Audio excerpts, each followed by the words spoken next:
अस्सलाम वालेकुम। होपफुली आप सब ठीक होंगे। आज की इस वीडियो में हम बात करने जा रहे हैं कश्मीर डे के ऊपर, बिकॉज़ आज 5 फेब है और आज के लिए हम कश्मीर डे मना रहे हैं, कश्मीरियों के साथ सॉलिडेरिटी शो कर रहे हैं। उनकी जो वो एक फ्रीडम की जंग लड़ रहे हैं, उनके साथ हम सॉलिडेरिटी शो कर रहे हैं, हम उनको बता रहे हैं कि हम उनके साथ हैं। और सबसे इम्पॉर्टेंट चीज़ कि ये स्पेसिफ़िकली पाकिस्तान में ही मनाया जाता है, जो कि 1990 में स्टार्ट हुआ था। और इसको स्टार्ट किया था जो उस वक्त के प्राइम मिनिस्टर थे नवाज शरीफ साहब, उन्होंने इसको स्टार्ट किया था। और बिकॉज़ नवाज शरीफ साहब के पीछे उस वक्त जो पावर में आए थे वो जमात इस्लामी की मदद से पावर में आए थे, और जमात इस्लामी इस इनिशिएटिव को लेना चाह रही थी, जिसकी वजह से नवाज शरीफ ने इसको इंडोर्स किया।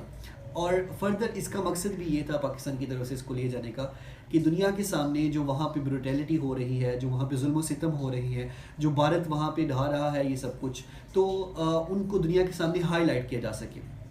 एंड जो जमात इस्लामी बिकॉज़ उस टाइम पे एक पावरफुल जमात थी, बिकॉज़ जनरल ज़िया की जब जो मार्शल लॉ थी उसमें जो जमात इस्लामी उनकी बी टीम थी, और वो जनरल ज़िया के जो एक ब्रूटल उसका एक दौर था उसको वो इंडोर्स करती थी। और आज भी अगर आप किसी जमात इस्लामी वाले से पूछेंगे तो वो उसी तरह का दौर वापस लाना चाहते हैं।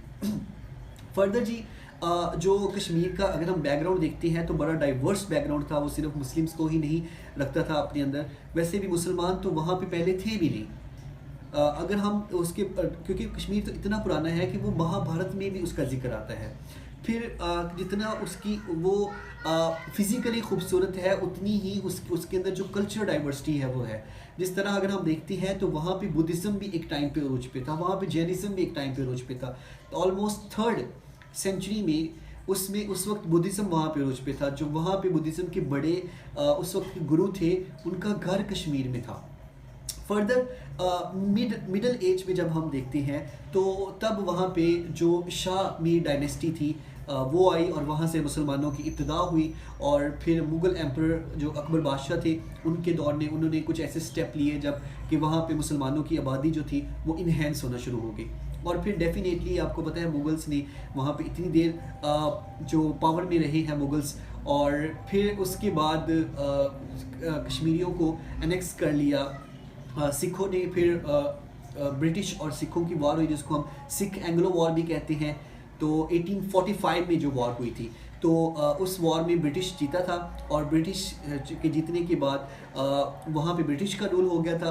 फिर ब्रिटिश ने कश्मीर को सेल कर दिया था गुलाब सिंह को।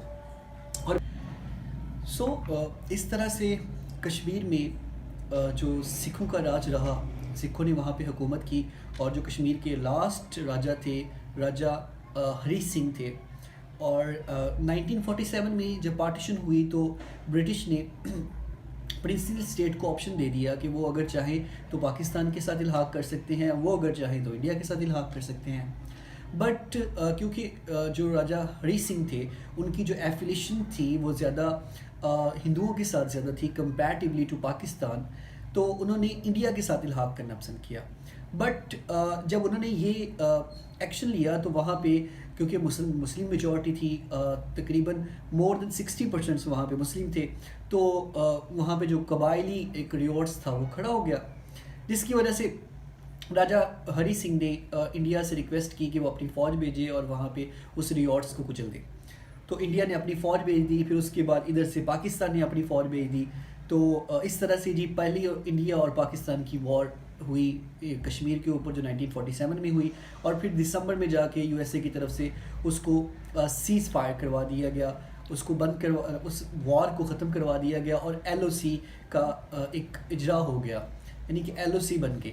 और एक पार्ट जो था वो पाकिस्तान के पास आ गया, जिसको आज हम जानते हैं आज़ाद जम्मू कश्मीर प्लस गिलगित बल्तिस्तान। और फिर एक हिस्सा जो था वो इंडिया के पास चला गया, जो मकबूजा कश्मीर है। इसमें एक और भी था जी एक आंसर, कि इसमें कुछ हिस्सा चाइना के पास भी है, जिसको चीन बोलते हैं। फर्दर पाकिस्तान की जितनी भी इंडिया के साथ लड़ाइयाँ हुई हैं, जितनी भी वॉर्स हुई हैं, वो इसी बेस के ऊपर हुई हैं, और पीछे मेन जो कॉज है वो कश्मीर डिस्प्यूट है। अगर हम देखें तो जब ये सब हुआ था तो UNO में चला गया था इंडिया पहले, اور UNO میں جو قرارداد پیش ہوئی تھی وہ یہ تھی کہ ریفرینڈم کروایا جائے، جو کہ نہیں کروایا گیا، نہ پاکستان کی طرف سے کروایا گیا نہ ان کی طرف سے کروایا گیا. اینڈ پھر اس کے بعد جو وارس ہوتی رہی پاکستان انڈیا کی، اور آج تک پاکستان انڈیا کے جو تعلقات ہیں وہ سرد مہری کا شکار ہیں، صرف اور صرف کشمیر ڈسپیوٹ کی وجہ سے. کیونکہ ہم آج بھی کشمیریوں کی جو فریڈم ہے اس کو دیکھتے ہیں، اس کو ایکنالج کرتے ہیں، جبکہ انڈیا اس چیز کو نہیں دیکھتا. بیکاز کشمیر پاکستان کے لیے بہت امپورٹنٹ ہے. پاکستان کا جتنے بھی دریا ہیں، جو پانی آتا ہے ہمیں، وہ کشمیر کی طرف سے ہی آتا ہے. تو اس لیے کرنٹ ڈیولپمنٹ جو ہوتی ہیں وہ 2019 میں جو 370 آرٹیکل کو مودی گورنمنٹ ریووک کر دیتی ہے، اور اسی نعروں کے اوپر مودی سیکنڈ ٹرم میں آتا ہے. وہ جو مشہور زمانہ ایک انسیڈنٹ کروایا جاتا ہے جو کہ ایک سو کالڈ اس کا بلیم ڈالا جاتا ہے پاکستان کے اوپر پلوامہ ایشو پہ. جو مودی نے اس وقت ووٹ لیے تھے وہ اسی چیز کے اوپر لیے تھے کہ ہم جو کشمیر کی ایک سیلف اٹانومی ہے اس کو ہم ختم کریں گے، جو اسپیشل اٹانومی اس کو دی گئی تھی ان کے کانسٹیٹیوشن میں. تو ایسا ہی وہ کرتے ہیں 370 جو آرٹیکل ہے اس کو ختم کر دیتے ہیں، جس میں وہاں پہ جو انڈین تھے وہاں پہ جا کے پراپرٹی نہیں بائی کر سکتے تھے، رہ نہیں سکتے تھے. تو اس طرح کی بہت ساری چیزیں تھیں. تو اس کو ختم کر دیا جاتا ہے، اور تب سے لے کے ابھی تک ملینز میں لوگ وہاں جا کے رہنا شروع ہو گئے ہیں. وہاں پہ جو انڈین بزنس مین ہے وہ وہاں پہ انویسٹمنٹ کر رہے ہیں. اور جو اینالسٹ ہیں وہ یہ سمجھتے ہیں کہ اس وقت کیونکہ وہاں پہ جو میجورٹی ہے وہ 8.5% جو ہے وہ مسلمان ہے، اور وہ اس جو ایک گراف ہے اس کو چینج کرنا چاہ رہے ہیں. یہ پاپولیشن کا گراف ہے، بیکاز وہ چاہ رہی ہیں کہ وہاں پہ جو ہندو ہیں ان کی تعداد بڑھ جائے، جس کی وجہ سے اگر وہ فیوچر میں جا کے وہاں پہ ریفرینڈم بھی کرواتے ہیں، کیونکہ پاکستان کا تو یہی سٹینس رہا ہے کہ وہاں پہ ریفرینڈم کروایا جائے تو جس کے ساتھ کشمیر الحاق ہونا چاہے گا وہ الحاق ہو جائیں گے وہاں کے لوگ.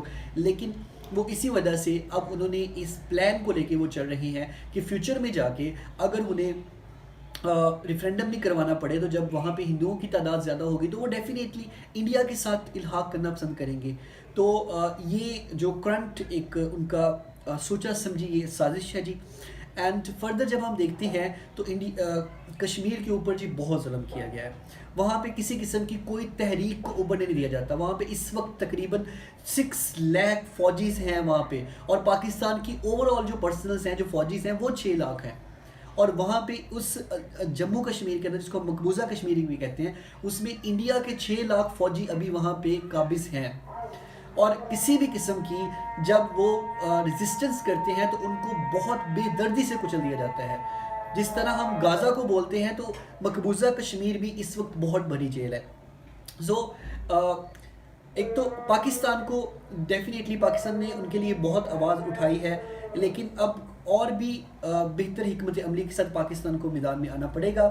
اور جس طرح سے اس وقت جو غازہ کا مسئلہ ہے وہ اب سب کو پتہ ہے کہ کس طرح سے وہاں پہ بھی ظلم ہو رہا ہے اور کشمیر پہ بھی ظلم ہو رہا ہے، جبکہ ڈفرینس کچھ بھی نہیں ہے.